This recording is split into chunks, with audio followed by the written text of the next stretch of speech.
हजरत औरंगजेब एक बादशाह का नाम है। बादशाह के पास क्या नहीं होगा? कोई कमी होगी? अरे जरा बोलो यार, नहीं होगी। आज तो अगर कोई मंत्री बन जाए तो अपने आप को जाने क्या समझता, सब माल अपना, समझ रहे हैं आप? हर माल पे अपना अधिकार उसका। वो बादशाह औरंगजेब जो पूरे हिंदुस्तान का मालिक। लेकिन पता क्या मामला था बादशाह का? बादशाह के घर एक दिन मेहमान आ गया। औरंगजेब के घर मेहमान, बादशाह के घर मेहमान आ गया। मेहमान भी कोई आम आदमी नहीं बल्कि बादशाह का उस्ताद आ गया। अब भैया उस्ताद के लिए आदमी क्या ना करेगा? आपको इंसान और जानवरों का फर्क बता रहा हूं, उसके बाद आगे बढ़ूंगा। बादशाह के घर बादशाह का उस्ताद आ गया। मुल्ला जीवन बादशाह के घर पधारे। बादशाह बड़ा खुश, हाथों को बोसा दिया और बोसा दे के कहा, हुजूर खाना मेरे साथ तनावुल फरमाना पसंद फरमाएंगे या मेरी रियाया के साथ खाना खाना पसंद करेंगे? तो मुल्ला जीवन ने देखा था कि रियाया मुर्गे बकरे उड़ा रही है, अब कौर में चल रहे हैं, मजे आ रहे हैं। तो बादशाह का सोचा कि जब रियाया का ये आलम है तो बादशाह के खाने का आलम क्या होगा? हम रियाया के साथ क्यों ना खाएं? जब आए हैं तो मुकम्मल मलाई मलाई पे हाथ ना फेरे। कहा बादशाह रियाया के साथ खाते खाते तो ये दिन आ गया आज तेरे साथ खाऊंगा।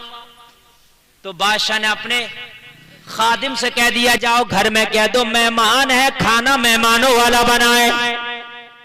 अब तो मुल्ला जीवन उस्ताद बहुत खुश, मजा आ गया। बादशाह के बावर्ची खाने में खबर गई है मेहमानों वाला बनाए। यारे बादशाह का तो आम खाना भी कम ना होगा, फिर मेहमानों वाला। हाय हाय हाय हाय, फिर तो आलम क्या होगा? आज पूरी जिंदगी की कसर निकल जाएगी, याद है क्या नहीं? बादशाह के घर में स्पेशल खाना बनाएगा, आज मजा आ जाएगा। दस्तरखान लगा बादशाह का, मेहमान खुश। क्यों खुश है? एक तो बादशाह का दस्तरखान प्लस मेहमान वाला, सोने पे सुहागा। दस्तरखान लग गया, बादशाह बैठा, बादशाह का उस्ताद बैठा, दोनों बैठे। अंदर से बावर्ची खाना से खादिम खाना लाया तो पता क्या? जौ की रोटी, मसूर की दाल का पानी और सिरका। जौ की रोटी, मसूर की दाल का पानी, दाने कम पानी ज्यादा, दाल कम पानी ज्यादा, और सिरका। सिरका जानते हो? ये भी एक खाने का सालन होता है, समझ रहे हैं? इसको भी खाया जा सकता है। नबी ने फरमाया सिरका अच्छा सालन है। उस्ताद कभी बादशाह को देखे, कभी खाने को देखे। यार महल में मैंने देखा रियाया को मुर्गे बकरे कोर में उड़ा रहे थे, मार तमाम चल रही थी इधर, और इधर मैं देख रहा हूं मेरे साथ मजाक है ये।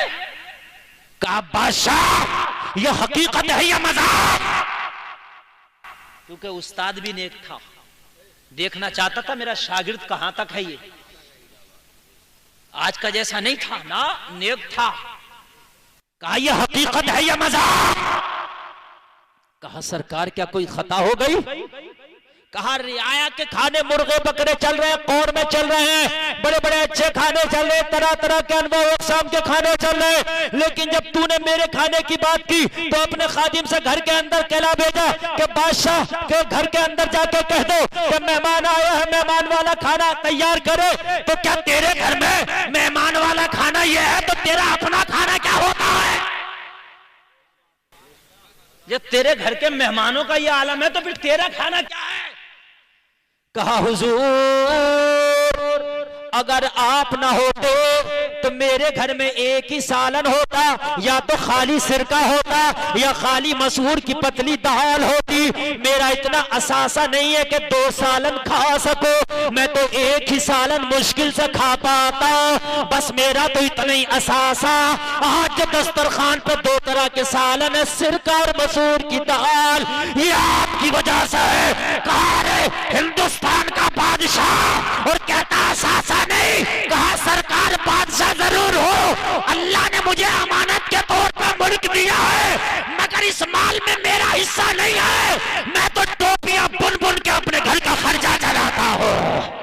मेरा सासा इतना रात को मुझे जो टाइम मिलता है दिन भर बादशाह के काम में लगा रहता हूँ, रियाया की खिदमत में लगा रहता हूँ। जब रात को मुझे थोड़ा सा टाइम मिलता है तो सारे लोग सो जाते हैं, मैं सोता नहीं। अपने घर के खर्चे के लिए, अपनी रोजी रोटी के लिए रात को अपने हाथ से टोपी बनाता हूँ, और अगर टाइम मिलता तो कुरान शरीफ की किताबत करता हूँ, कुरान लिखता हूँ, और उससे जो मुझे पैसा हासिल होता उसी से मेरे बीवी बच्चों का खर्चा चलता, उसी से मेरा खर्चा चलता। अल्लाह अल्लाह, उस्ताद की आंखों में आंसू आ गए। आज उस्ताद खुशी के आंसू है, जैसे किसी बागबान के सामने उसके बाग में फल पक गया हो। बागबान को कितनी खुशी होती है, जैसे किसी माली के चमन में फूल खिल गया उसे कितनी खुशी होती है। जैसे किसी का बेटा हाफिज कुरान बन गया हो, जैसे किसी का बेटा आलिम दीन बन गया हो, बाप को कितनी खुशी होती है। जैसे किसी के बेटे की जॉब लग गई हो, बाप को कितनी खुशी होती है। जैसे किसी का बेटा दूल्हा बन के शादी हो गई हो, बाप को कितनी खुशी होती है। आज उस्ताद की आंखों में आंसू थे, सीने से लगा के बोले, ए मेरे शागिर्द, तूने मेरे शागिर्द होने का हक अदा कर दिया है। आज तेरे घर में खाना खाने में नहीं आया था, बल्कि यही देखने के लिए आया था कि मैंने जो पढ़ाया है उस पर अमल कैसा है तेरा। और ये पता तेरी जबान से नहीं लगता, ये पता तेरे दस्तरखान से लगाया जाता। किसी का अगर पता लगाना है तो उसका दस्तरखान देखो, अगर उसकी इनकम से बढ़कर दस्तरखान सज रहा तो समझ लेना कहीं ना कहीं खोट है, कहीं ना कहीं खोट है। जब तनख्वाह तेरी 5,000 की है तो ये तो बता ये सब हो कहां से रहा है। मंत्री जी की तनख्वाह कितनी होती होगी, एमएलए की तनख्वाह कितनी होती होगी, एमपी की तनख्वाह कितनी होती होगी। जितनी 5 साल में उसकी तनख्वाह ना होगी इतने 1 महीने में खर्च कर दे। कहां से आ रहा है, हराम नहीं है तो क्या का दस्तरखान देखना चाहता था तेरा, तूने हक अदा कर दिया। हाय हाय, मेरे शागिर्द होने का खाना खाना मकसद नहीं था, तेरे घर की दावत में आना मकसद नहीं था, देखना मकसद था कि मेरी शागिर्दी पे मुकम्मल चल रहा कि नहीं चल रहा। बेशक, सुभान अल्लाह। आज तो अगर बेटा 2 नंबर का कमा रहा है तो अब्बा कह रहा मारे जा, हाथ दबा के हाथ मारे जा। समझ रहे हैं, बड़ा काम कहा हमारा लड़का, रात रात में पैदा कर ले इतने हजार तो, मगर ये तो देख ले कि ये जायज कमा रहा कि नाजायज कमा रहा। इसमें तेरे भी मैदान मैशर में पिटाइयां होंगी, सवाल तुझसे भी होगा। खाना खाया, आंखों में आंसू है खुशी के, खुश होके अपने शागिर्द को दुआएं दे के चले गए। ये लोग जैसे ही चलते बने, बादशाह ने